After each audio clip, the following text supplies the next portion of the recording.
Hello, my name is Justin, and My name is Raphi. this is Norwich International. Yeah. Welcome to the show. Woo! So, do you want to talk about what the show is about? Yeah, so welcome. The show's, as we just said, is called Norwich International, and it's a show to really just discuss life experiences as an international student or as an international in a new town. So, for example, I am from Germany, down south near Munich, and I moved to Norwich, the United Kingdom, roughly 4 years ago. And Justin over here.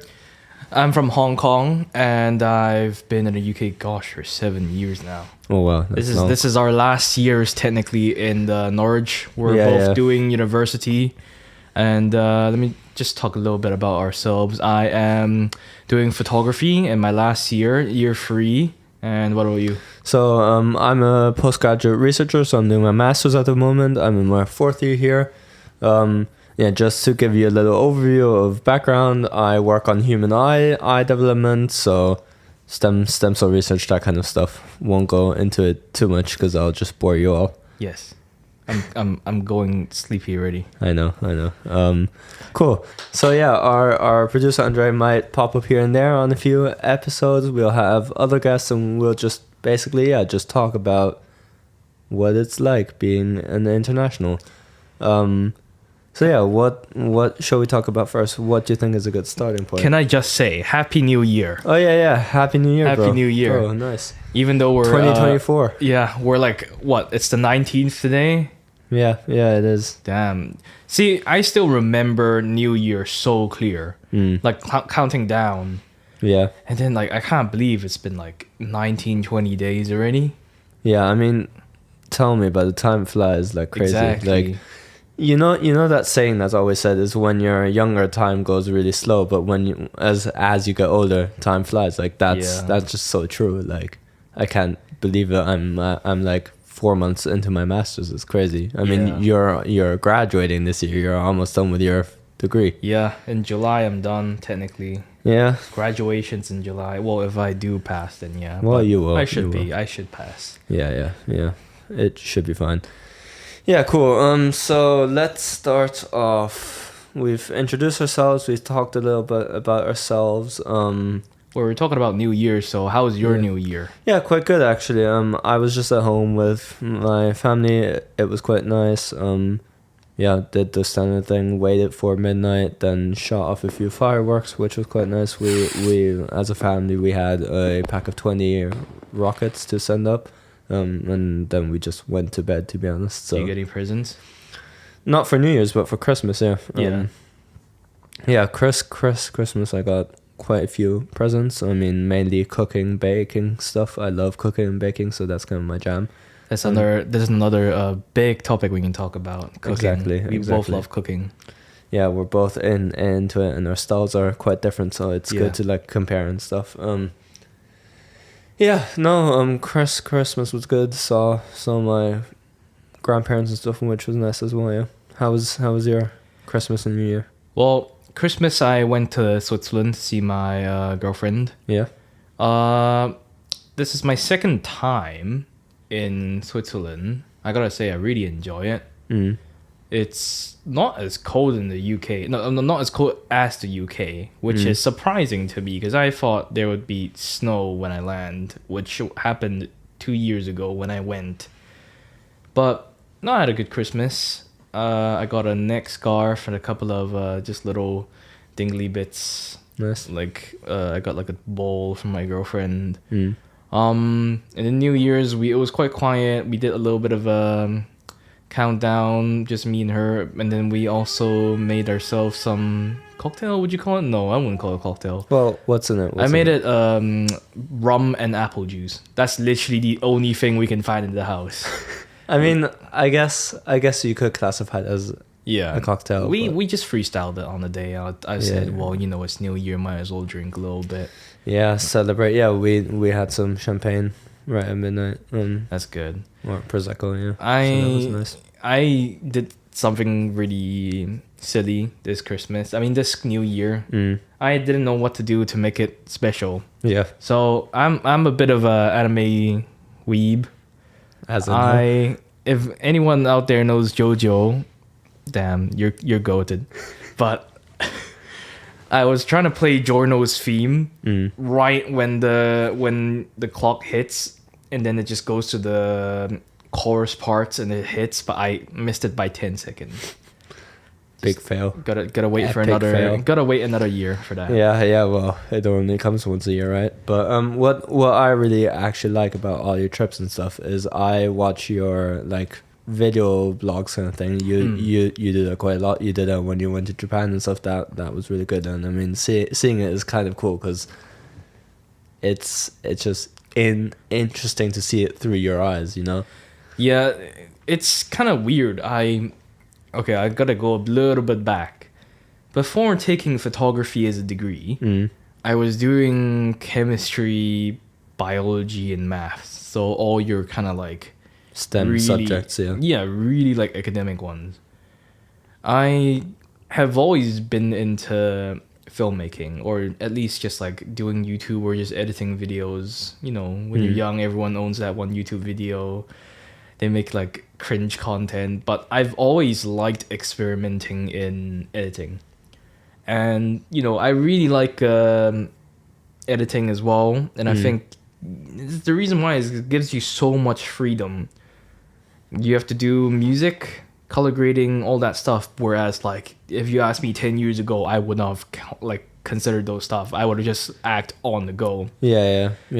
See, I mean, for me personally, when I go see a movie or something, I love film music. So before I actually did biomedicine as my undergrad and stuff, I always had that kind of dream to pursue film music professionally and be like someone like Hans Zimmer, John Williams, those kind of big names. Because I think music, especially in films, and we'll chat about this. We watched one together last night. Yeah.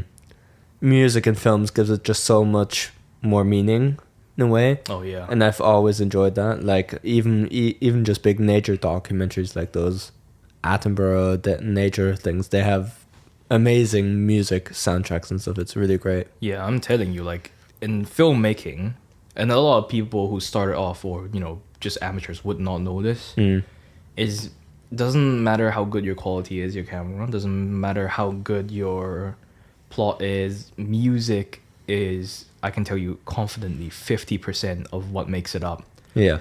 You can put the same scene, have different music play on, and it conveys two different, or like just different atmospheres and vibes. You know, if I put on the horror music, it'll be scary. If I put on the joyful music, you know, it'll be happy. Yeah. But, you know, it's just the same guy running, like doing the same scene, but with two different soundtracks. Yeah. I mean, one of my favorite movies ever, which your girlfriend will actually like me saying this, is Lord of the Rings, of course. I mean, the music in that is just amazing. It's all really amazing, but the music of the Lord of the Rings is like a really OG. I mean, you know, I'm a massive fan. I have a poster in my room and everything. Yes. I have The Ring. Yes. And I mean, your girlfriend's a fan as well, I'd say. Yeah, I'm not a big of a fan. I watch anime. Yeah. But like, I don't get me wrong, I like TV shows as well, but anime is more of my thing. Yeah, and I mean, on the topic of anime, we watch well, I mean, we chatted about this a bit last night. It's not really anime, but we watch a movie by the Ghibli studio. The Boy and the Heron. Boy and the Heron, yes. Yeah. Brand new movie. Yeah, I've been telling people, I say I like watching anime, but I don't think Studio Ghibli is anime. You could call it anime, but I would recognize it as animation more. It took me some time to convince Raph to watch. Yeah, it did. I mean, I remember initially I'm like, not really my thing. I don't know. But then at some point, I mean, you just said you'd give me a call to convince me, and that wasn't even needed. I was just like, okay, let's go, let's do it. Might as well try something new, you know. And I think trying something new is definitely a philosophy we have as in internationals. Again, bringing that whole topic back to the topic of this podcast. Like, trying something new is definitely something we all do on a day-to-day basis. But yeah, no, I must say I really did enjoy the movie more than I thought I would. It was a bit all over the place. If you get what I mean, there wasn't a like concrete storyline to it. I mean, there was a story, and I could follow it. But again, I mean, for me, first time seeing that kind of movie, first time really watching something that's subbed. I mean, sorry.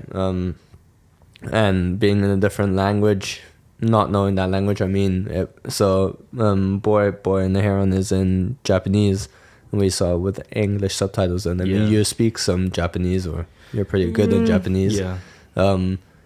So I guess for you, the experience is a bit different for me, because I was constantly needing to read the dialogue so I could get what's going on, basically. I read all the dialogue as well. Okay. It's easier for me because if there is like Japanese text on screen, then the Chinese in me kind of be able to read it. Because if people don't know, in Japanese it's made up of 3 different sets of alphabet. There's the hiragana, there's the katakana, and then there's also kanji. Kanji is essentially Chinese words. Okay. You just sub it in, and then it kind of it's like a one word that makes up a couple of letters. But you just sum it up as one character. So when you read it and see it, it's a lot easy to just go through instead of making a whole long line. Yeah. It's kind of hard to explain but once you understand the concept, it's quite easy. But as a Cantonese, as a Chinese, it's like my language already. So it's really funny. I can read a sentence, right? I know how to say, I know how to read hiragana, katakana. But when it comes to kanji, I don't know how it's pronounced, but I know what it means. Okay. Whereas it's the other way around with the hiragana, katakana is I know how to read it out, but I have no idea what it means. Okay. Yeah. Fair enough. So, one time this summer I was in Japan, and my girlfriend came as well, Elise. She came as well. We were in Shinjuku Station, which is kind of one of the more famous stations. I don't know if have you heard of it. No. Yeah, so Shinjuku Station it's one of the busiest station in the world, I think. Okay. And it's kind of cool actually, because I don't exactly know the number, but like there's about 15 plus exits from that station. Okay. Yeah. And one time I think we were gonna catch a separate train, but on Google Maps it said we only had 4 minutes to catch that train, just a transfer. Yeah. It's and I'm telling you, quick one. If you're a Jujutsu Kaisen fan out there, you weebs, you know that there's there's so many different levels just for that train station, underground even, Yeah. So I was able to read northeast, southwest. Okay. Because they do it in kanjis. But if you're an English speaking person who doesn't know kanji, you're screwed. You're absolutely screwed. Yeah. I mean, I think I'd be screwed in that situation. I mean, I tried learning Japanese a bit once because my best friend from back home, I went to an international school and I met him there. He's also Japanese, and so we'd always been talking about doing a Japan trip together. So I'm like, okay, fine, I'll try and learn a few words here and there, just try and get a gist of it. So yeah, it's weird as a foreigner to go to Japan and only speak a few words, but at least I'm putting in a bit of the effort, and so it's always good to try. Yeah, exactly. I was trying, but at some point I just gave up, mainly because it was so new to me that it was really hard to pick up. And I wasn't doing it as consistently as I like to. And then also there's a thing with I use Duolingo, the app, one of the biggest good old speech green app. Bird. The green bird, yeah. But I mean, not to badmouth Duolingo, but I think for language learning there are other things that are more useful, more better for certain situations. For example, I have a friend who's learned German with that, and he's learning the randomest phrases and stuff which you never really use. The reason why Duolingo is around is because it's such a big meme now. That's what I think it is. It's just a meme. There's a few people that just are obsessed with the Duolingo streaks of doing something every day, and it's crazy. I know some people that have 500 days or something streak. Yeah, which is can't be crazy. asked. Yeah, I can't be asked. yeah, and I See, mean busy lives anyway. So like, there's so much like online free resources to learn from out there, and yeah, on the topic of learning Japanese, definitely learn the alphabet first. yeah, Don't jump ahead and say, "Oh, learn the kanji because I have to." Just learn the alphabet first. yeah. And It'll make it easier. This is kind of a unpopular opinion as well, because I actually suggest you learn katakana, because they're basically, don't quote me on this, but to me katakana is more of like emphasis on English names. So for example, if I say Starbucks, they would write Starbucks and Starbucks, Okay. something Okay. like that, or Yeah, yeah. McDonald's, whatever. Yeah. But no. you know, they would always write it in katakana. So if you go on a restaurant and you see katakana and you read it out, it basically spells out an English word for you to understand. Yeah, it's easy. Yeah, as you said, it's easy to understand. So I guess that helps. Okay. Yeah. Cool tip. Yeah. I mean, who knows? I might start up again. Go to Japan. I really do want to go to Japan. It's on my list of places I want to go. And I mean, I think Japan's really nice if you kind of know your way around. Yeah. Like you do. But that's why I want to go with my friend, because he's from Tokyo, so he knows his way around and he knows the good spots basically. So if I go with him, I have a bit of a guide there. But then at the same time, it's not like I'm just paying him for a tour or something. It's more like we're going there as friends. I think I keep telling people this. I said, go to Asia once in your life. You have to. I come from Asia. Again, not to badmouth stuff, but I came here for 7 years. Maybe I haven't got the gist of the whole Europe. I haven't get the full authentic experience. But coming here for 7 years, comparing, I kind of miss home. I mean, it's natural to miss home. Yeah, exactly. I think I'm ready to just go back home and settle down for a while and maybe just continue living there, because I know a lot of people, like lots of international students from Hong Kong especially, they come here, they find a job, they settle, and because it's such a normal thing to do. I don't like to get into politics and I don't want to be involved with it, but Hong Kong is kind of in a bit of a crisis when it comes to politics, but if you don't care, you're fine. Yeah, okay. I don't care, like as long as there's good food, I'm there. Yeah, food's good, yeah. Yeah, no, I think I'll go back, you know, because I don't want to be away from my family as well.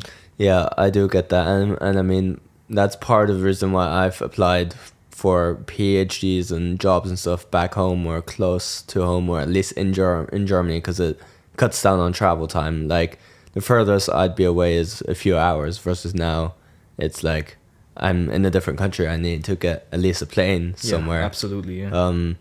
And even though planes nowadays they don't take forever. They're frequent and they're fast. Yeah, they're frequent and they're fast, but it's still that like physical separation of like a body of water, for example, where we are in the UK. We're on an island. Like it's not like we can drive. I mean, okay, there's a train now because of the Eurotunnel and stuff, but it's nice to be closer to home. I totally get that. Yeah, I mean, for me, it's 12 hours to 14 hours of plane.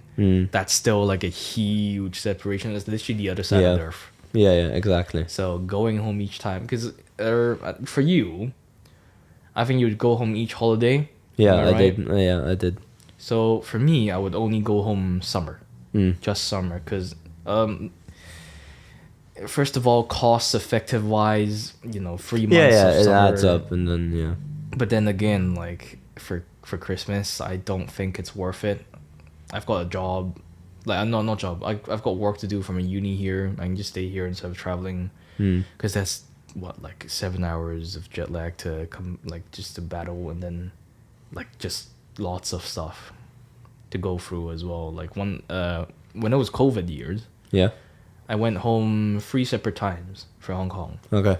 And we implemented this kind of quarantine thing. So we have to be...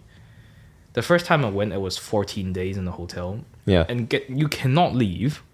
Okay. I literally have like a tracking bracelet on my arm. Oh, really? Okay. Wow. That you know. seems like you're kind of in like a prison kind of Yeah, pretty scenario. much. Yeah. You cannot leave the hotel. Food is really bad, so most of the time, like, you're gonna have to order food up. Yeah. The second time I had was 7 days because it was calming down.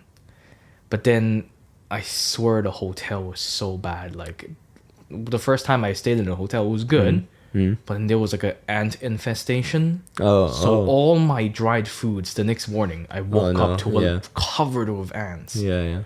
And I can't do anything about it because it's gone. not even that, because the cleaners can't come in to take care of it.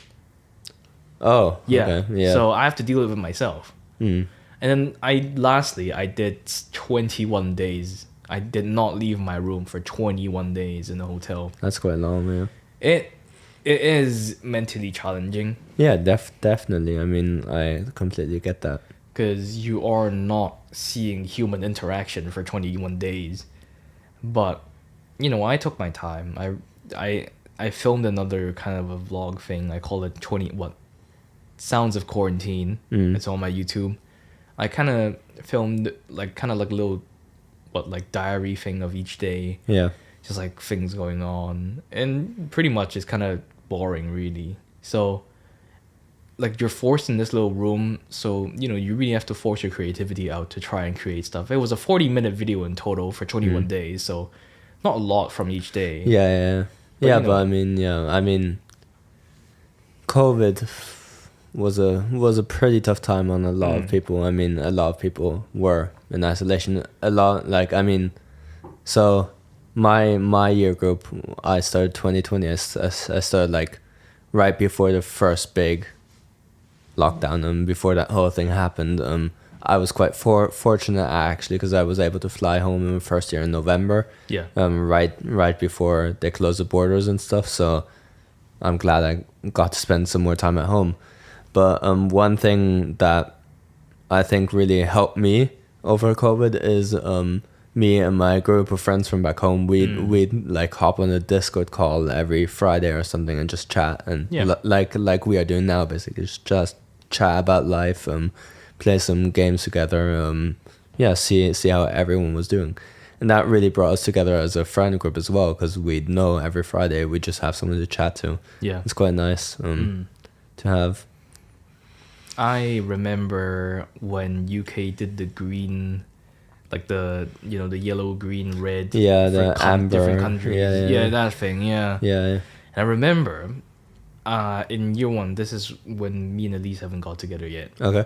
We went our separate ways for Christmas, because we went back home. I went back to Hong Kong as well, but over the holidays, I actually kind of confessed to her, and she said yes. Cute. But then we were so excited to see each other, because like, oh, I bought this day for this flight, and then to go back home, blah blah blah blah blah. But then I remember at the time, UK was still banning people from flying in, I think, or either that, or there was just some reason where we keep having to delay the time to fly back. Yeah. So every time I heard that news, I'm like, oh my god, it packs a punch. Yeah. COVID was 5 years ago now, man. Jeez.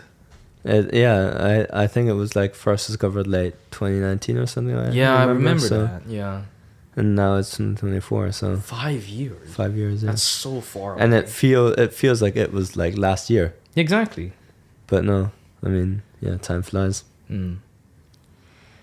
A bit of a controversial. My producer is sweating right now. No, I think everyone should wear a mask. Like in general. Yeah, especially when it was like when it was like really bad. Yeah. I mean, I'm completely on that side. Yeah, because I know a lot of people who say, especially in the UK, like they're saying, "Oh, don't wear masks; they're suffocating," and they say stuff like, "Oh, I want freedom," stuff like, or the Americans, I think. But like, to me, since I'm brought up from with like a more, I don't know how to say it. It's like we've been through this scenario in Hong Kong with SARS back in 2003. Yeah, exactly. So everyone has that kind of concept of, what's the word? Hygiene. Yeah. And mask culture, like wearing a mask, has been a thing. Even though it's not a pandemic. Yeah. Like, even if you have a cold, you go to school, you wear a mask, and that's just it. So it's just... Yeah, I mean, I've always worn my mask, and in the whole COVID time, I never got COVID, or at least I never tested positive. Yeah. Me neither. Which is still crazy because a lot of my friends and a lot of my family even got COVID, and like I was at home. I think I was like currently out with my friends, and then my parents did a test, and I was on a hike with my best friends in the Alps, and then my parents went to this concert or something in Munich, got back, tested positive for COVID, and I was supposed to like stay at home, right? So we had to have this whole separation stuff because they didn't want to give it to me right when I was flying back and stuff. So and I never got it, which is still I must say I'm kind of proud of that because there's not many people that 5 years. Yeah. And to this day, my friends still get COVID. Yeah. COVID is still a thing, and it's going to become something like the common cold, the flu kind of thing. And that's just a reality. We'll never have a complete cure. It's just going to be there, and we know how to live with it. How many jabs did you get? I got 3. I got 4. You got 4. Yeah. I'm going to become Superman at one point. Do you believe that micro tracker? No. BS. Hey, if they want to track me, it's on my ID. Yeah. I mean, even phones, we all carry phones with us nowadays. Exactly. It's like there's so much easier than to make up a vaccine that has a micro tracker that then is in your arm. It makes no sense. All those COVID, like... stop the conspiracy. People that believe that is just a bit strange. You see, it's an interesting topic. My uncle, actually... interesting topic, and I want to see what you think about this whole thing. But basically, so my uncle, my mom's brother, he and his wife never got vaccinated for COVID, and they're not well, they are a bit like anti-vax in general, but here's the reason. So my aunt has MS, which is like a genetic disease, which basically causes like breakdown of muscles and neurodegenerative kind of complications, and so she has MS, but they both are convinced that came from a vaccine. And as a scientist, I must say, like, that's not possible. Yes, vaccines sometimes are like a weakened part of the virus or whatever, but what she has is genetic and cannot be caused by bacteria or whatever, so that makes no sense. But they're basing everything they know on that fact, and so that's why they didn't get vaccinated for COVID or something like that. People believe what they want to believe. Like, sometimes it's the same thing as like being superstitious. Yeah, I get that, but at the same time, I mean, when there's enough evidence to show that something is not due to a vaccine, or it's genetic, or whatever context that might be in, at least I'd think to myself, okay, well, there's a lot of evidence that shows that it's not caused by a vaccine, and that it is genetic, so maybe I'm in the wrong. But no, they never got vaccinated and stuff. See, this is another like controversial thing. Asians are such a collective, group. Yeah. It's I wouldn't say you kind of get judged if you don't wear a mask. It's kind of that, especially like in Japan and Hong Kong. These are kind of serious. Yeah, I mean, in Japan you see loads of pictures of people with masks. Yeah, and stuff, they still wear masks now. Yeah. Even though it's completely okay for not wearing masks, but they just see you as like in Japan they don't want you to, I think, to stick out. Okay. And I think there's definitely this culture as well in Hong Kong. It's like everyone just wants to carry on with the day. You don't want to mess other people up, because like that means you're the what the bad egg, is that what they say? Yeah, Yeah. I think that is a British saying. You're correct. Damn. I'm blending in. Yeah, exactly. But no, like there is definitely that factor of, if you trying to single out and you trying to pop your head out, then you're just gonna be judged upon. Yeah. So it's that kind of peer pressure. But I think that is a good thing in my opinion. As bad as it sounds, I think this kind of peer pressure from the general public encourages people to wear masks.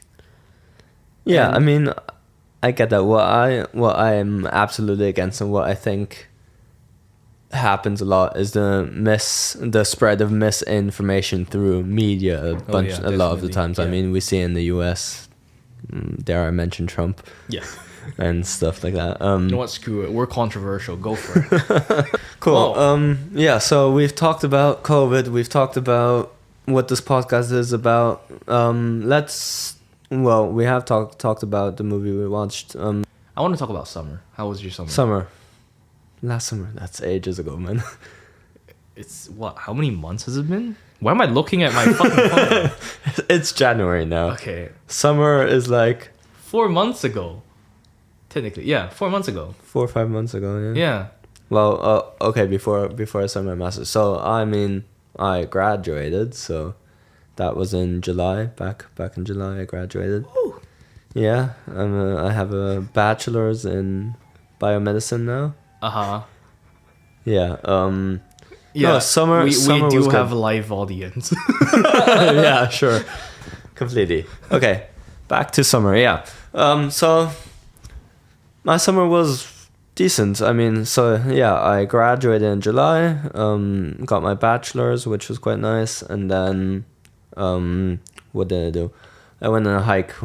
So I've done this thing for the past 3-4 years now, where me and my two best friends from school back in Germany, we book a 3 to 5 day hiking trip in the Alps, where we go basically from hut to hut, and it's always one of the trips I look forward to most. I love nature. I'm that type of guy, and so yeah, I did that with them in September, shortly before coming back here for my master's, and I mean, there's something about just you and your two best friends being on a trail The in the middle boys. of the Alps, yeah, with the boys.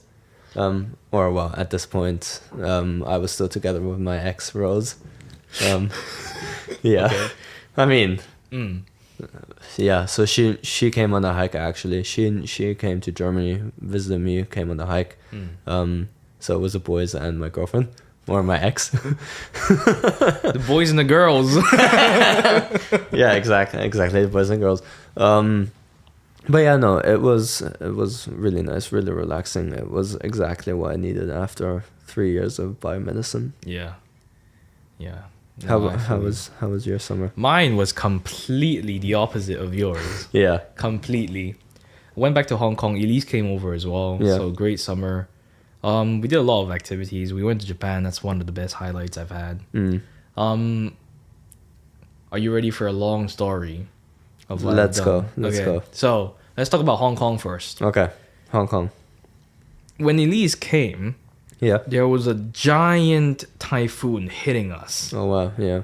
So Oh yeah, you mentioned that earlier. yeah, his flight got delayed, and just so you know, this is her first time coming to Asia. Fulfilling her wish. Yeah. There was a giant typhoon, just hit on the same day she was supposed to fly. She flew, and then she tried to land. She was in the Hong Kong area. We were tracking yeah. her flight like 3 to 4 times Yeah. a day. And the thing is, I've been to the airport 3 to 4 separate times, and we were still not we weren't able to pick her up because it hasn't landed yet. Oh. So the plane just circled basically. So it circled once, tried to Yeah. land it again, and then it failed. And then she was telling me, "Oh, the captain was telling us that we're going to Taipei." I'm like, "What? Okay. That's crazy." Yeah. So she flew to Taipei. Collected all their passports because you're not meant to. They checked into a hotel. Thank God that's free. But she, it's kind of scary being alone and then you're suddenly to another different country. Yeah. Wasn't given dinner the first night. the next day they had like lunch and like, Yeah. and stuff. But I thought the next day they were gonna fly early morning. Oh, I was wrong. They flew at 8 p.m. that night. So The next day, 8 p.m. 8 Oh, wow, p.m. at wow. night. So they basically had a whole day to wait. yeah, and they didn't do like they didn't even have. I don't think they even had their luggage. That's how bad it was. So you can't even change. Yeah. So and then she flew at 8. Finally came to Hong Kong, and we picked her up at about what, like 11ish. And then Yuen Long is where I kind of live. Okay. I just exposed where I live. And lots of good food around there. And this is another thing I want to talk about in a future episode. It's just the difference in like food and shops and just environment. But I'll just say it really briefly. Stuff in Hong Kong genuinely opened a lot later than what Europe does. Because from what I know, most shops in Europe close at about 5 or 6 or 7. Yeah. Am I right? Around that, yeah. In the UK, it's like 4 to 5, which is one of the culture shocks when I came here. I mean, I think that's a bit Norwich specific, but Norwich is like, say you were in London, shops would still be open later, Fair. but in Norwich, just because it's so small, things close early. True. Yeah, fair. Anyways, we went to this like congee place. For anyone who doesn't know what congee is, it's basically porridge, practically. It's just like rice cooked with more water. And, so we had some congee, we had some like cheng fan, which is like rice rolls, popular Hong Kong dish. And it hits the spot because, you've just been through a long day. Yeah. Fly down and then practically you don't know what to do and you just eat a good meal after such a long time. Yeah. Went back home the next day, it was her birthday. Oh, wow. Just the next day, it was her birthday. We went out cycling to meet my friend up. We had what we call yum cha.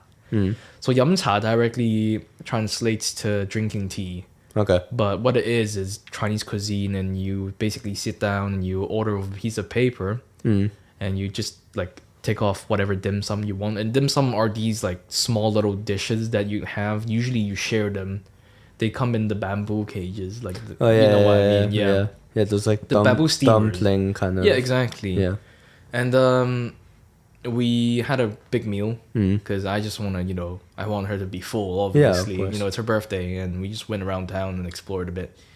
And after a while, I brought her around. I feel like a tourist myself that trip. Yeah. I was bringing her to do as much tourist stuff as possible. Yeah, of course. I mean, with her first time there, that's kind of what she'd expect. And I was really happy to be able to show her around, And then came Japan. I haven't been to Japan in 1 or 2 years. I know to me, I know it sounds like a first world problem thing, but I swear to you, I go to Japan pretty much each year. It's the same equivalent as you guys traveling to different parts of Europe. Yeah, because it's so close to us. me going on my ski trip every year with my family. Exactly.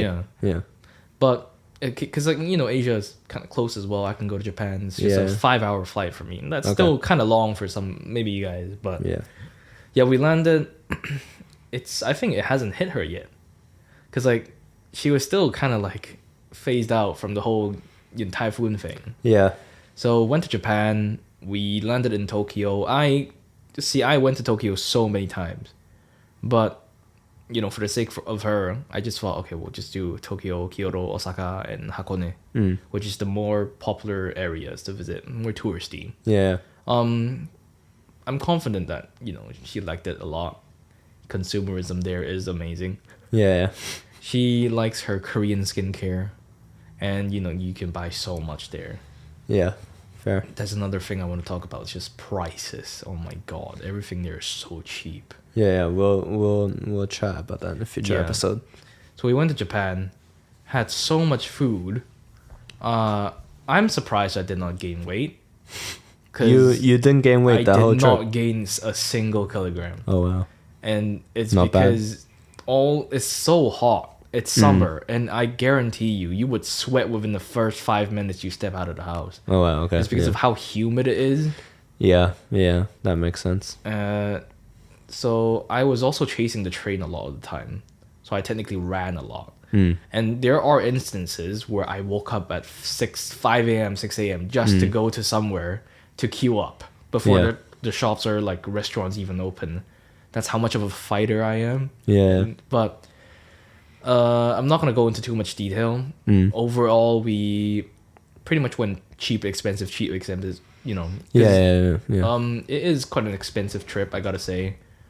To some people, no, but to some people, yes, because I think we spent about maximum £3,000. Okay. But you know, we were saving. Yeah, I mean, to some people that is quite a lot of money. I think we come from a very privileged standpoint to be able to afford that kind of stuff. But £3,000 is all inclusive. Yeah. Like flights as well, accommodation, food and travel, everything £3,000 with like more to spend. So because we were saving up practically for the whole year. Yeah. We were I remember. Yeah. Yeah. We were scraping the pot at that point, but I told her, I said, hey, well, you know, it seems like it's very bad now, but when you go there, you're going to look at yourself and you'll be like, okay, this is so worth it that we, you know, saved so much money for this. So I told her, I said, you know, I want to be able to spend fuck all with the mindset of, you know, fuck all, but, and that's what we did. And I had so much money left. After the trip as well.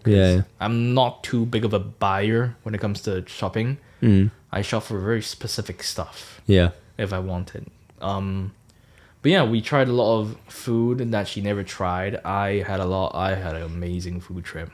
Went back to Hong Kong and then just, you know, done some like more amazing activities. And then the day she, like, just a week or even a couple of days before she's meant to fly, another typhoon hit.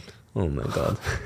The luck. Like, it was typhoon, but it was like what we call. So we have different rain signals. We have amber, red, and then black. Okay. Yeah. We had black, which is the worst. The worst. Yeah. Wow. Like, parking lots were flooded to the point where you can see cars floating on the road. That's how bad it was. And according to the, you know, scientists and stuff, well, I don't know what you call them, they basically said that it hasn't been that strong of a rain since 100 years ago. Oh wow. So that's pretty crazy. I was cycling. Really crazy. I was cycling the day after. Stupid decision. I mean, cycling the day after. There's a little road beside where I live. Yeah. Where it's like a little river and there's like fish in there. And since it was so heavy, like the whole road was just covered in water. Oh wow, yeah. And I was cycling. You can practically my ankles. Is it my ankles were just, you know, it was the water level was up to my ankle. We were just cycling. It felt like a Studio Ghibli scene to me. Because I was cycling, there was like fish swimming beside me. Yeah. It was so magical. Yeah, that does sound pretty cool. I mean, yeah. It did feel like, you know how you go to Disney and you go to that Tarzan boat ride thing. Yeah, exactly. That's exactly how I felt at the time. Nice. It feels amazing. But then, you know, Elise left. And then I met her in Switzerland in this Christmas. Yeah, nice, cool. So, successful summer, nice summer. Oh, hell yeah. Best summer. And I'm sure it's all in a vlog on your YouTube channel. That will take me a year to edit. Yeah, I mean, it is a quite long trip, but it will at some point probably come. It will. And I've done one giant fat vlog before, which is 2 hours long. But that's just my preference. I prefer long content rather than short. Again, we have so many topics to talk about. I do not like it. You know, there is a lot to talk about on future episodes, and I think that's what's gonna make this podcast really good. Because even if we have guests and stuff, we'll have a third opinion, or if when and if our producer is gonna join us, we have another opinion. So, I think that's what's really gonna make this podcast shine. Because we're both friends with so many people from different cultures. Yeah. And comparing that is really what this podcast is about, right? Just us two as well. It's just that much of a contrast. Yeah, exactly. And yet we're really good friends. Yeah. I mean, we've known each other since. Who said we're good friends? Yeah, sure. I'm just kidding. Sure, no. I love you. Love you too, bro. No homo though. Yeah. Yeah, no, I mean, this podcast I think is gonna go to great heights and is gonna really take off and give some good insights to different cultures, and Yeah. we'll have some episodes just us two talking about our differences. We'll have some guests on the show. Yeah. It'll be just really, really good, and we might even find a few people that have spent their whole life here in Norwich and see what they have to say and stuff. Norwich is a very small town. I think we've went and the entire episode without telling people what Norwich is. Yeah, true. We should probably explain. Yeah. So Norwich is in the Norwich is basically in the UK. What direction is it? It's northeast, so 2 hours away from London, 2 hours northeast of London. How I like to explain Norwich is, if you look at a map and you look at the UK, you see that kind of like bit that sticks out, which I like to call the pregnant belly, like a belly as if there was a baby in it. Norwich is like right in the center of that, so that's a good way to remember where it is. We are very close to the sea. Yeah. I mean, it's like half an hour train ride or something. Exactly. Yeah. Norwich is a great lot of place. seafood. Yeah, Norwich is a great place. I loved it. Yeah, I mean, Norwich is good, I think, in moderation. I'm looking forward to moving on, but I'm also sad to move on because I've made a lot of great friends and great memories here in Norwich. Yeah. But yeah, I mean, I guess we'll chat more in future episodes and we'll have more topics. Wow, what an episode already. Yeah. Let's conclude the episode there and wish you all a good night. Thanks everyone for tuning in. Yeah, thank you for tuning in. Be sure to follow our podcast for updates, and we'll hopefully do one of these episodes per week, I think we said. Probably, yeah. We'll see how it fits into our schedules. Again, we've got so much to fit in. Yeah, exactly. So thank you. bye-bye. Thank you. Bye.